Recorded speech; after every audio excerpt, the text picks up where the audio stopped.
یہ programme American dream homes کے تعاون سے پیش کیا جا رہا ہے۔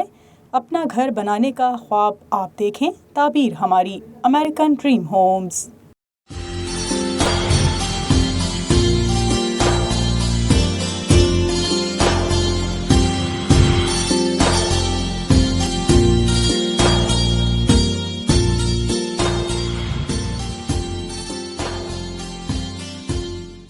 اعوذ باللہ من الشیطان الرجیم، بسم اللہ الرحمن الرحیم۔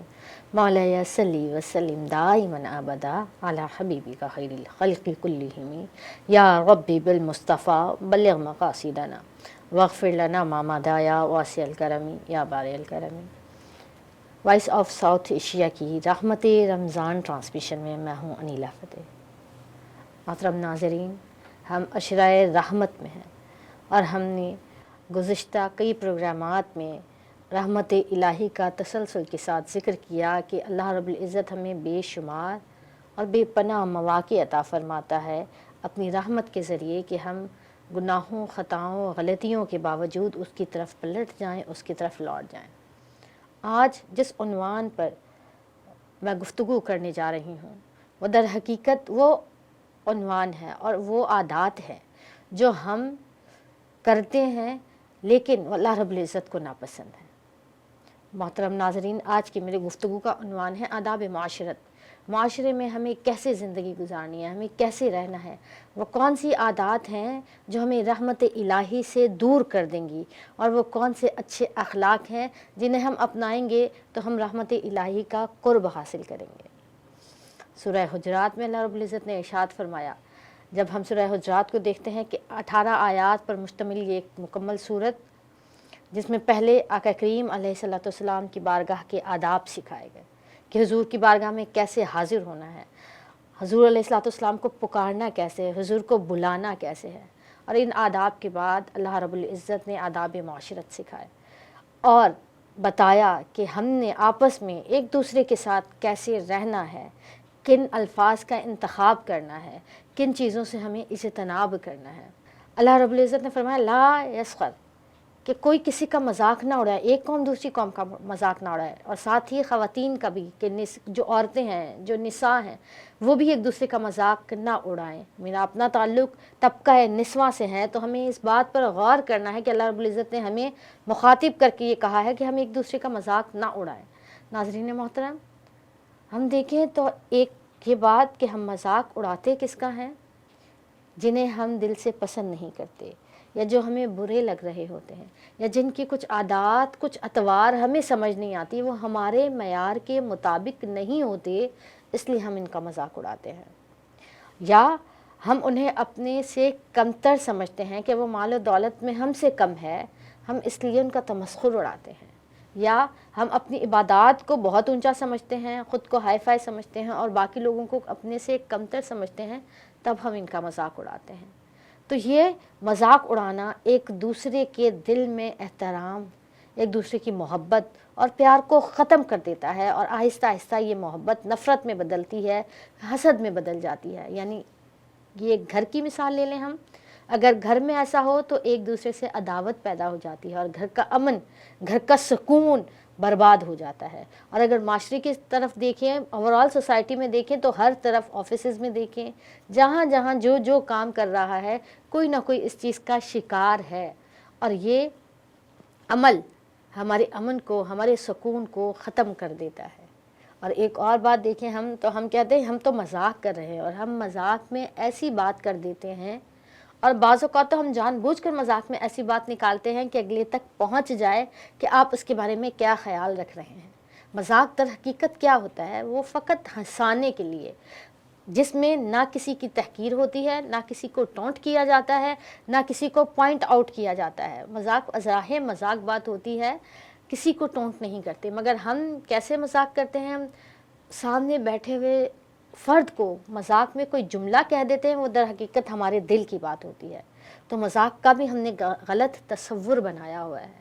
اللہ رب العزت نے اس سے منع فرمایا، اور ساتھ کتنی خوبصورت بات اللہ نے ارشاد فرمائی کہ تم جس کا مذاق اڑا رہے ہو، تم جس قوم، مرد، بچے، خواتین، جس کا بھی تم مذاق اڑا رہے ہو سکتا ہے اللہ رب العزت کے نزدیک تم سے کئی گنا زیادہ تقوی والا ہو، اللہ کے نزدیک وہ پسندیدہ ہو؟ ہم نہیں جانتے اللہ کے ہاں معیار کیا ہے، اللہ رب العزت کب کس کو کون سی ادا سے پسند فرما لیتا ہے، اور بے شمار عبادات کے باوجود کسی کو اللہ رب العزت اپنی بارگاہ سے دھتکار دیتا ہے۔ وہ وہی جانتا ہے، اسی کا معیار ہے کہ وہ کس کو پسند فرماتا ہے اور کسی کو ناپسند کرتا ہے۔ اور ہم کیا سمجھتے کہ شاید ہم پسندیدہ ہیں اور ہم دوسرے کو تحقیر کرتے ہیں، اسے گرانے کی کوشش کرتے ہیں، اور لوگوں کے بیچ میں بیٹھ کر اس کا مذاق بناتے ہیں، یعنی کسی ایک کو ٹارگٹ کر کے لوگوں کے درمیان بیٹھ کر اس کا مذاق بناتے ہیں، تو یہ اللہ رب العزت کو پسند نہیں ہے، یہ رحمت الہی سے دور کرنے والا عمل ہے۔ اللہ رب العزت نے ارشاد فرمایا لا تلمزوا، عیب جوئی نہ کرو، اپنی عیب جوئی نہ کرو، یعنی اپنی عیب جوئی سے مراد کہ تم اگر اپنے بھائی کی بھی عیب کھولو گے، اس کی کمیاں، اس کی کوتاہیاں، اس کی غلطیاں سرے عام بتانا شروع کر دو گے، تو اپنی یہاں ذکر کر کے اللہ رب العزت نے ارشاد فرمایا کہ وہ تمہارا اپنا ہے۔ مومن مسلمان ایک دوسرے کے بھائی ہیں، تو اللہ رب العزت نے یہاں ارشاد فرمایا کہ ہمیں کسی کی عیب جوئی نہیں کرنی ہے۔ عیب جوئی کیا ہے کہ ہم کسی کے عیب تلاش کر کر کے لوگوں کے بیچ میں اس کو بتاتے ہیں، اس کو اناؤنس کرتے ہیں، اس کو کردار کو گھٹانے کی کوشش کرتے ہیں۔ یاد رکھیں کہ ہمارے ان اعمال سے جس کے لیے ہم یہ کر رہے ہوتے ہیں، اس کے کردار میں کوئی کمی نہیں آتی، اس کے وقار میں، اس کی عزت میں کوئی کمی نہیں آتی۔ کمی آتی ہے تو ہمارے کردار میں آتی ہے، کمی آتی ہے تو ہماری شخصیت میں آتی ہے، کمی آتی ہے تو ہمارے اخلاق میں آتی ہے۔ لوگ یہ کہتے ہیں پھر ہمارے بارے میں ہی، جو بھی یہ عیب جوئی کر رہا ہوتا ہے، تو لوگ کیا کہتے ہیں کہ آج اس کی کر رہا ہوگا، یہاں سے اٹھ کے جائے گا، کل یہ ہماری کرے گا۔ یعنی ہمارا کردار، اپنا کردار جو ہے وہ ڈیمیج ہوتا ہے، مگر ہم اس بات کو انڈرسٹینڈ نہیں کر رہے۔ عیب جوئی کیا ہے کہ کوئی شخص موجود نہیں ہے، پھر اس کی پیٹھ پیچھے اس کی غیبت کریں، اس کے عیب نکالیں، دوسروں کو بتائیں کہ یہ کس طرح کا شخص ہے۔ ناظرین محترم، کسی مسلمان کو، مومن کو یہ زیب ہی نہیں دیتا کہ وہ اپنے دوسرے مومن مسلمان بھائی کے بارے میں ایسی باتیں کہے۔ آج اس دنیا میں اگر ہم کسی کا عیب ڈھانپ لیں گے، کسی کی عیب کی کمیوں کی پردہ پوشی کریں گے، تو بروز محشر اللہ رب العزت ہمارے عیبوں کو ڈھانپ لے گا، ہماری پردہ پوشی فرمائے گا، اور فقط وہی نہیں، یہاں بھی وہ ہمارے عیبوں کو ڈھانپ لے گا، پردہ پوشی فرمائے گا۔ تو لہٰذا یہ وہ عادات ہیں، یہ وہ اطوار ہیں جو ہمیں بارگاہ الہی کی رحمت سے محروم کر دیتی ہیں۔ پھر آگے اللہ رب العزت نے ارشاد فرمایا کہ ایک دوسرے کو برے القاب سے نہ پکارو، لا تنابزوا بالالقاب، ایک دوسرے کو برے القاب سے نہ پکارو۔ ہم کیا کرتے ہیں کہ اگر کسی کا قد چھوٹا تو ہم اسے بونا کہہ دیتے ہیں، کوئی بہت موٹا ہے تو ہم اس کا نام لینے کے بجائے موٹا کہہ دیتے ہیں، کسی کو کانا، اندھا، بوڑھا، ہم کچھ بھی کہہ کر پکار لیتے ہیں، کالا کہہ کر پکار لیتے ہیں۔ اور آج ہمارے معاشرے میں کالا ہونا تو سمجھیں قسم کا کوئی جرم ہو گیا ہے۔ ہمارے معاشرہ کس طرف چلا گیا ہے کہ اللہ رب العزت کی بنائی ہوئی، اللہ کی تخلیق کی ہوئی چیزوں پر ہم عیب جوئی کرتے ہیں، ہم اس کی جو ہے وہ کمی کجی نکالتے ہیں کہ فلاں ایسا ہے، فلاں ایسا، اس کی ناک ایسی ہے، اس کے کان ایسے ہیں۔ ناظرین محترم، اللہ رب العزت نے ہمیں بنایا ہے، اللہ نے جب بنا دیا تو اس کا خیال رکھنا ہمیں ہے، مگر اس میں عیب تلاش کرنا، اس میں کمی تلاش کرنا، اور پھر ٹارگٹ کرنا اور کسی کے انسلٹ کرنا اس کے کالے رنگ کی وجہ سے، اس کے قد کی وجہ سے، اس کی دیگر معاملات کی وجہ سے، تو یہ اللہ رب العزت کو پسند نہیں ہے۔ اور پھر فرمایا کہ جو شخص ایمان لے آیا اس کے بعد اسے فاسق کہنا، یہ بھی اللہ کو پسند نہیں ہے۔ اور پھر آیت کے آخری سے میں فرمایا کہ اگر پھر جو توبہ نہ کرے تو پھر اس کے لیے، جو توبہ نہیں کرے گا، پھر اللہ رب العزت کی رحمت اس کے لیے نہیں ہے۔ یعنی یہ تمام عادات جن کا ذکر ابھی ہم نے کیا، جو آداب اللہ رب العزت نے ہمیں سورہ حجرات میں سکھائے ہیں، ناظرین محترم غور کریں، اگر یہ ہم اپناتے ہیں، یعنی میں اگر اپنی مثال لوں تو میرے اندر یہ کمیاں ہیں کہ میں کسی کی عیب جوئی کرتی ہوں، میں کسی کو برے الفاظوں سے پکارتی ہوں، یا میں کسی کا مذاق اڑاتی ہوں، تو در حقیقت میں کسی اور کا نقصان نہیں کر رہی، میں اپنا نقصان کر رہی ہوں۔ ہم ایسا ہی کرتے ہیں، ہم اس دنیا میں بھی نہیں سرخرو ہو پاتے، اس دنیا میں بھی ہمارا کردار، ہمارا معیار کم ہو جاتا ہے، لوگ ہم سے اوائڈ کرنے لگتے ہیں، بچنے لگتے ہیں کہ یہ تو وہ شخص آ گیا ہے جو دوسروں کی برائیاں کرتا ہے۔ ایسا ہی ہے، اگر ہم مطلب چاہتے یہ ہیں کہ کوئی اور گرے، کوئی اور جو ہے وہ دوسروں کی سامنے ان کی عزت اور وقار نہ رہے، در حقیقت ہم اپنا وقار مجروح کر رہے ہوتے ہیں، در حقیقت ہم اپنے اخلاق سے بتا رہے ہوتے ہیں ہم کون ہیں۔ اللہ رب العزت نے یہ احکامات دے کر نازل فرما دیا کہ تم اہل ایمان ہو، اہل ایمان کو بے شتر مہار نہیں چھوڑا جاتا، کھلا نہیں چھوڑا جاتا۔ اللہ رب العزت نے ہمارے لیے کچھ حدود و قیود رکھی ہیں، کچھ پابندیاں رکھی ہیں، اگر ہم ان پابندیوں کے نہ اپلائی کریں، ان پابندیوں پر عمل نہ کریں تو ناظرین محترم کیا ہوگا؟ معاشرہ بگاڑ کا شکار ہوگا، معاشرہ انتشار کا شکار ہوگا، معاشرہ پریشانیوں سے گزرے گا۔ اور اگر انہی عادات کو ہم سدھار لیں گے تو ہمارا معاشرہ پھر وہی امن اور سلامتی والا معاشرہ ہوگا۔ اور پھر غور کریں کہ ہم اہل ایمان کہلانے کو ہم حضور نبی کریم علیہ الصلوۃ والسلام کے امتی ہیں، مگر حضور علیہ الصلوۃ والسلام کی سیرت اور اخلاق سے اگر ہمارے اندر کوئی ایک چیز بھی نہ آئی یا ہم اس سیرت و اخلاق کے پرتو نہ بنے تو ہم پھر کیسے صاحب ایمان ہیں؟ ہمیں غور کرنا ہے، ہمیں سوچنا ہے۔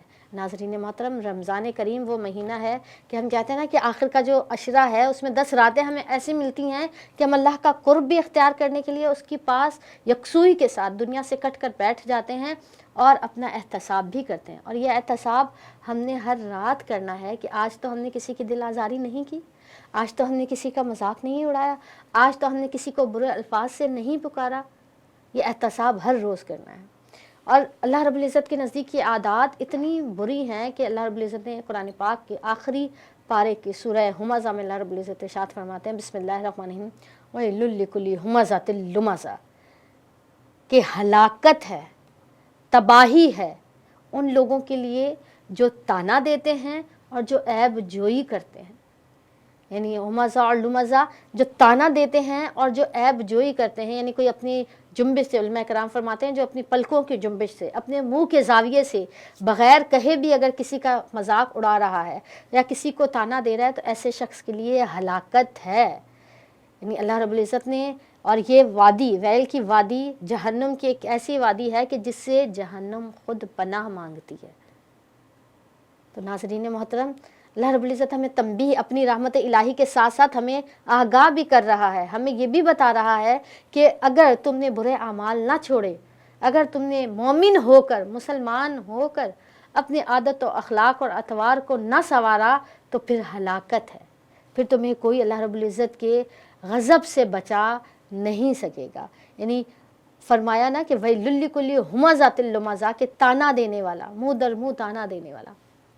آج ہم اپنے معاشرے میں دیکھیں تو ہم تانوں سے کم بات ہوتی ہی نہیں ہے ہمارے پاس۔